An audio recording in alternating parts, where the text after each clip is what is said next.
I open at 5 o'clock, and for my kitchen, prep everything. And then door, we open for the customer, we open at 6 o'clock.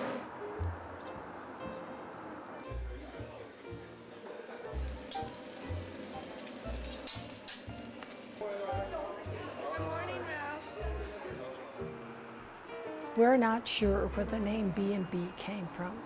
It could be Benton and Benton, which was the livery shop and bakery. I have been told it was named after the Barkers, Barker and Barker. It's Bradley and Bradley now, so we just leave it the B&B.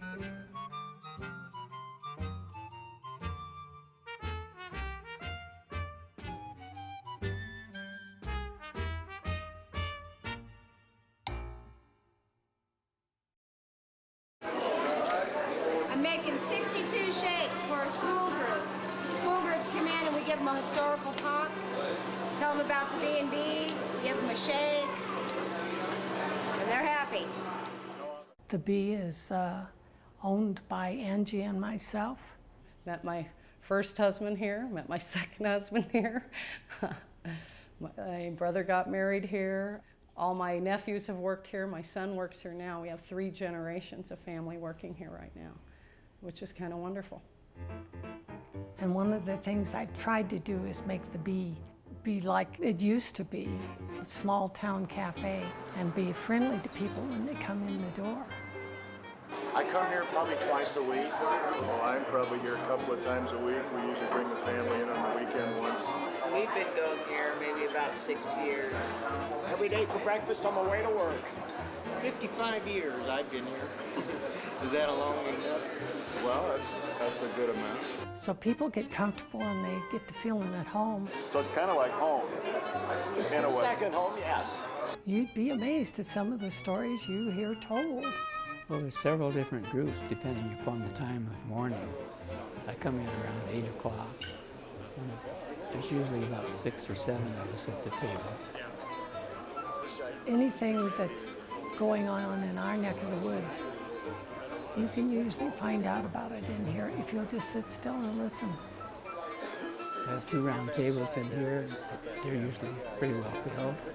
About the same group each day. They're a lot of fun, and they can be a lot of help to you if you have a question or wonder what's going on. They can sure tell you. Some people say it's called breakfast and bullshit.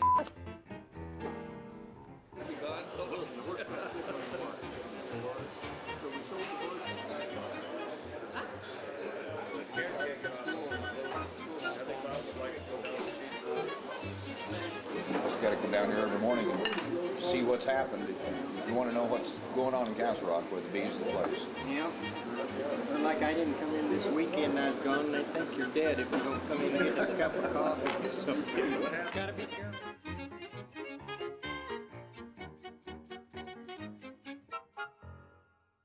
The B&B started in around 1899 with Benton and Benton. It was a livery stable in the back and a bakery up front. A husband and wife ran it. And we've lost track of some of the records. And then around 1921, we know the business was finished off as a restaurant. There have been quite a few owners. Mrs. Moore was the daughter of Frank, who founded Franktown. And she and her son owned it for a while. And then they sold it to Barker and Barker. Around 1930, it moved across the street for a little while and then back. We're not sure where or why it moved there, but it did come back and it remained the B&B. And there's been a restaurant here ever since. And luckily, everybody's left the name alone. This is a regular place for everybody.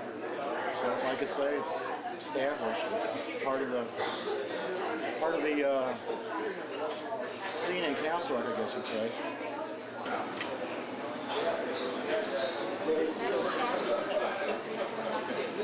In the year 2000, we had an opportunity to expand to next door.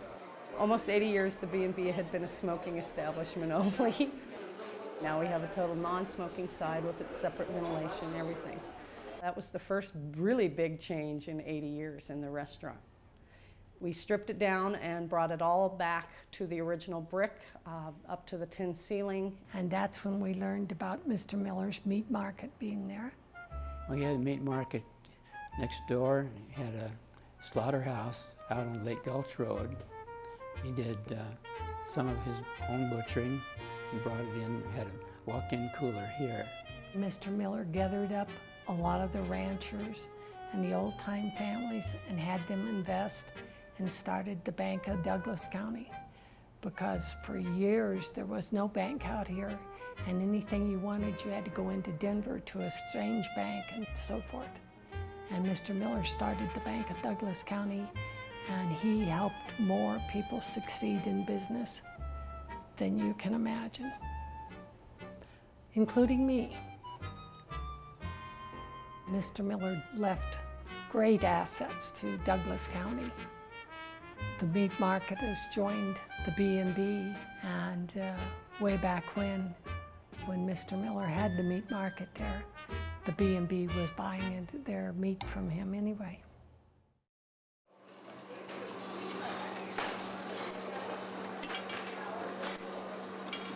For the last probably 3 years, through summer, winter, spring, and fall, depending on the weather in the winter.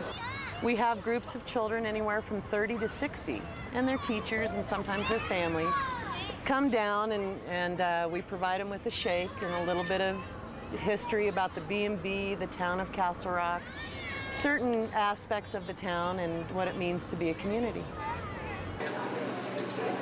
It'd be a lot easier to make it with the soft serve ice cream. It wouldn't be so hard, but they don't taste as good. There's a lot of stories about the B&B. The first year I owned it, I used to have this little old lady come in about once every 2 months, and she was old, and she wore a red wig, and she worked at the B&B when she was a teenager, and she used to stop in and visit with me and tell me about it.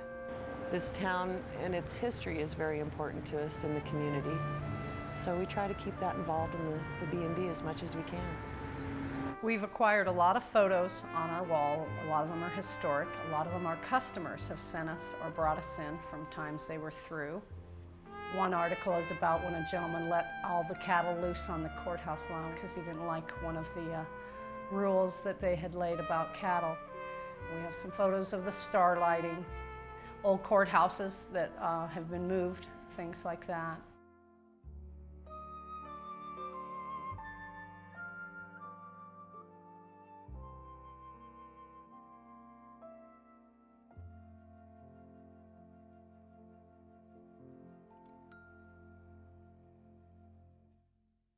The CC camp was located outside of town in the 20s and 30s. They did all kinds of work here on the roads of Castle Rock. They did a lot of work up on Cantrell, which caused the B&B during the Depression to really thrive when a lot of other places didn't. They helped make us pretty much world famous because after the CC camp broke up, they went throughout the United States back to their homes. And every time they travel through, we're still here and they still stop to see us.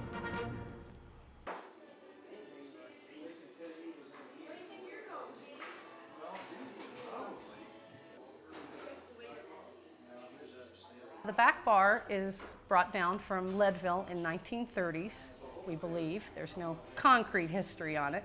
It was brought from an abandoned bar when the mining ran out. And I've been told that they packed it in straw in wagons and took it to the railroad, brought it down here and hauled it over here and put it up. We've had a gentleman come look at it.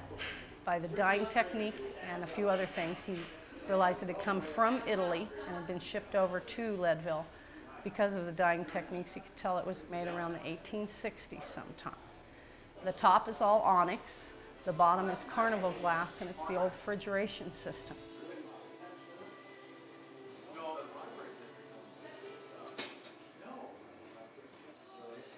So at least there's still enough history here to remind you of what it used to be like. Yeah.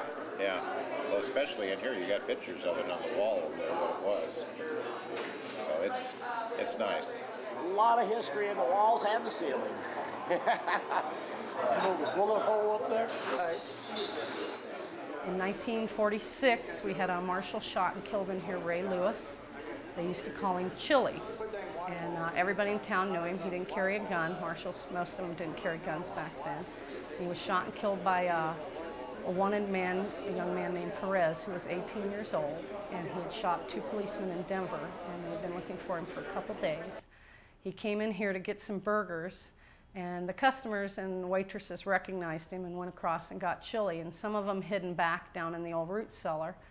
When he went ahead to try and leave with his burgers, Chili grabbed him by the arm and said, "You're gonna have to come with me." And Perez pulled his gun out and shot him once in the chest. He died instantly in the front booth. And then several of the customers proceeded to tackle him. One of them shot at him, one of them hit him over the head with a plant. They held him here until the undersheriff could come and pick him up. I had a gentleman bring me the original article from the Denver Post to copy, and I have it right back here on the wall from 1946. Ray Lewis had 4 children. His son has come in and talked to us once about his dad, and he was a good man. In the early 60s and to the middle of the 70s, the courthouse, which used to be right across the street from us, held the prisoners. The jail was in the basement. And they would walk them across either to here or across to the cafe across the street. They got 2 meals a day. They'd bring them across in handcuffs and then let them sit down and cuff them, and they got to eat at the B&B Cafe, either breakfast or lunch, for several years. And when you were in here as a customer, you were in here with the prisoners.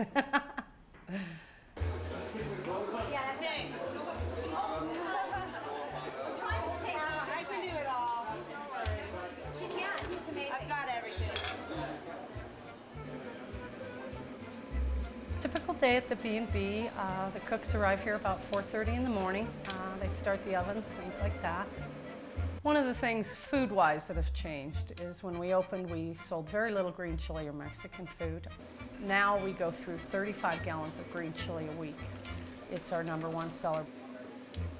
We do homemade cinnamon rolls, blueberry muffins. I do a lot of the specialty pies or cakes that we make here. Almost everything here is homemade. We try and keep it all family done and where it tastes like you just walked into your mom's kitchen. We open up at 6 o'clock in the morning because the community gets going early. A lot of them have to drive to Denver and be there for work. We try and meet everybody's needs. A lot of them meet us at the door 6:15. They're wanting in. We get a big range of customers coming in. The main rush starts about 8 o'clock. That's when most of my help comes in. Breakfast and lunch is our main stuff. We're closed by 4 o'clock in the afternoon, so everybody can be home with their family. It's usually amping. Sometimes I say they swing from the rafters. We're so busy, yeah. And get a lot of people that have come in, you know, once a year maybe, but they remember us, they come back. Well, I first moved to Colorado in 1963. The Air Force sent me to Peterson Air Force Base down in Colorado Springs. And that's when I found the B&B. And every once in a while, we still come back. Another thing that most people don't realize, the girls are real good. When you get older, man, if somebody just come up and put a hand on you, I don't know how many people understand that. And then now when I walk in, they say, not good morning, they say good morning, Ward. That's very important. I think we're a big part of the history around here, even for the new people moving in. Once they find us, depending on who they are, if they like that kind of atmosphere, because it is a cafe, you know, it's not a restaurant where we seat people and things like that, they really enjoy it.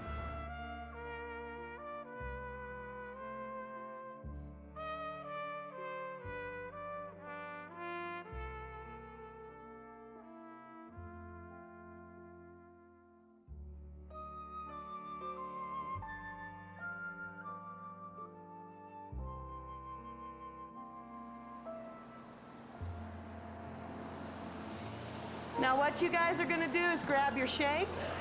And what we're gonna do is walk around the table and then go out the door, wait for everybody to get together, and we'll go over to the courtyard and we'll talk a little bit about the history of the B&B.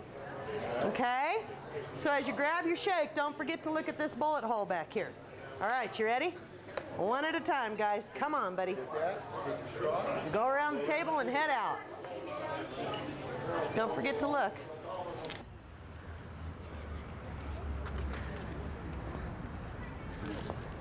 Where we're standing now, there used to be an old courthouse. The courthouse was burned down in 1979. I used to live here then. Down here we used to have dances, gatherings, town get-togethers. It was really an important part of the community that was lost at that point in time.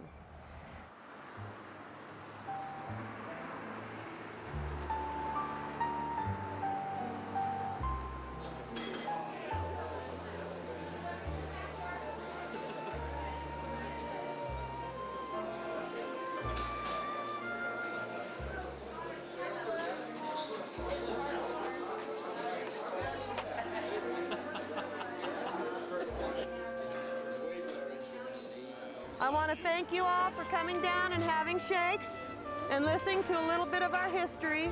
We appreciate it, and I want you to remember that Castle Rock is your community. It is your family.